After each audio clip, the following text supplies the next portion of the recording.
All right, to take this discussion further, we are now being joined by Mr. Daniel Roth. He is the Research Director for United Against Nuclear Iran, which is a non-profit organization. Welcome to WION, Mr. Roth. Hello, thank you for having me. Now, American elections is not just about the U.S. Its results can perhaps be felt beyond the U.S. borders. And the U.S. polls are taking place against a backdrop of two wars, the war in West Asia, in Gaza, and the Ukraine-Russia war. And foreign policy has been on the ballot as well. Talk to us about the implications on the foreign policy in a Harris or a Trump presidency. Right. This election certainly is going to be consequential in terms of U.S. foreign policy. In general, Kamala Harris, should she prevail, will continue the Biden-Obama policy, just writ large, whereas Trump has already indicated that he wants a significant change in terms of how the U.S. goes about its business on the world stage.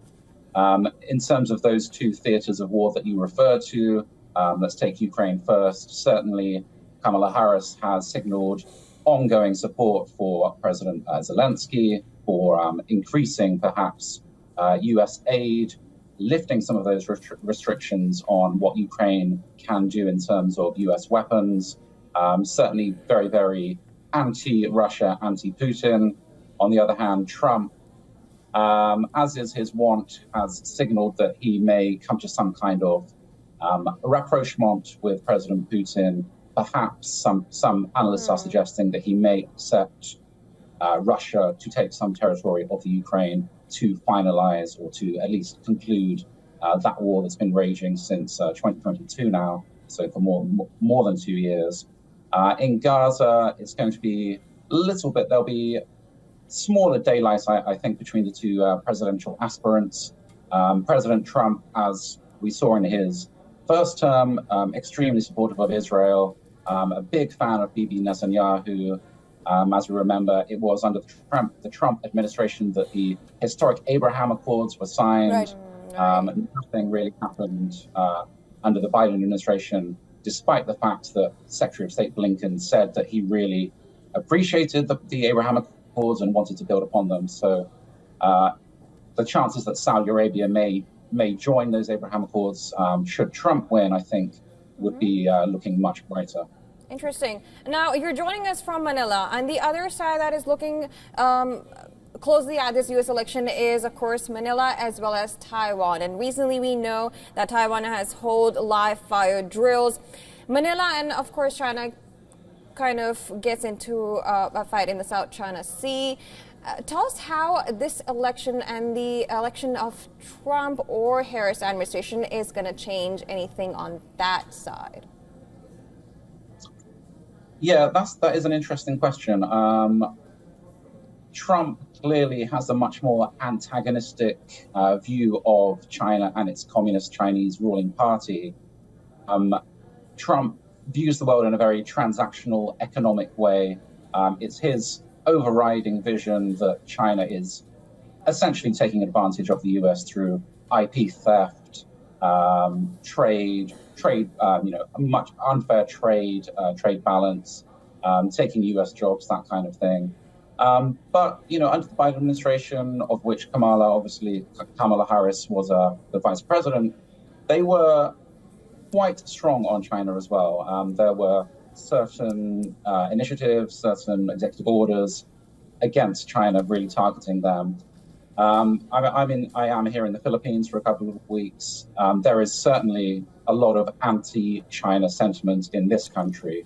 In fact, I was just at the cemetery in Manila, and right. There are on the graves there. They talk about how Filipinos were killed. Although, I kind of mixed things. That's Japan, but certainly there is the Chinese taking of these Filipino islands that really do belong to the Philippines, and Filipino Navy very concerned about that kind of thing. Taiwan, really an open question. I'd hazard to guess what would happen in terms of any differences, but I suspect it would be quite similar under a Trump and a Harris administration. Okay. Right, Mr. Roth, quickly my last question to you. You work as a research director with the United Against Nuclear Iran, which is a non-profit organization. How will the US presidential elections be viewed by Iran and the Iranians, with both Harris and Trump offering hardline views on Iran? And of course, we've seen how Iran is also is planning a reprisal against Israel. How do you see all of that panning out, with some Iranians hoping that perhaps a second Trump administration could offer a negotiation between Iran and the United States of America? I think there is a significant difference in the Iran policy here and how, let's differentiate between the Iranian regime and the people of Iran. I think the Iranian regime are not looking forward to a Trump presidency if that happens. And I should say, although I've been watching your coverage, everybody's hesitant to say that anybody's going to win. The New York Times is currently saying that Trump has a 91% chance of winning. Obviously, the New York Times is not a particularly not a fan of the former president. So that's an interesting data point there. If Trump wins, the Iranian regime would be extremely concerned. Trump withdrew from the Iran nuclear deal. He took out the IRGC commander Soleimani. I think it would be more of the same, a reversion to what the administration referred to as maximum pressure. And I think that would be welcome, certainly from my organization. President Harris, again, to her credit, she has said that Iran is the biggest threat to the United States, and I certainly agree with that. But I think in terms of policy, I think it's more of a rhetorical point rather than actually following through on that. I don't think, for example, she would redesignate the Houthis, an Iran-backed group. I think she would be good on women's rights in Iran. She has been very vocal on that. But in terms of the big kinetic military stuff, the restoration of credible deterrence against Iran, I think Trump is going to be a much more forceful candidate for that. Right, Mr. Roth, thank you so much for joining us and Beyond with your insights. We'll wait and have to see how the 47th US president, what kind of changes he brings on Washington's foreign policy. Thank you very much. Absolutely. Now, it's interesting to see now in the latest news coming in, Trump has taken Georgia.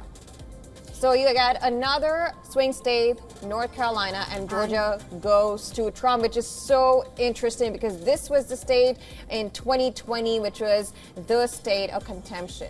Absolutely, Jyotsna. These are the Sun Belt states that has been swept by the red camp. The numbers on your screens right now, these are the early leads and the wins, a combination of both. And the numbers clearly say 309 for Trump and 226 for Harris. While Trump has swept 2 states from the Sun Belt, we still have to see who wins the blue wall states. But on that note, we have to slip into a very short break. But stay with us because this is Beyond's continuous coverage of US Decides.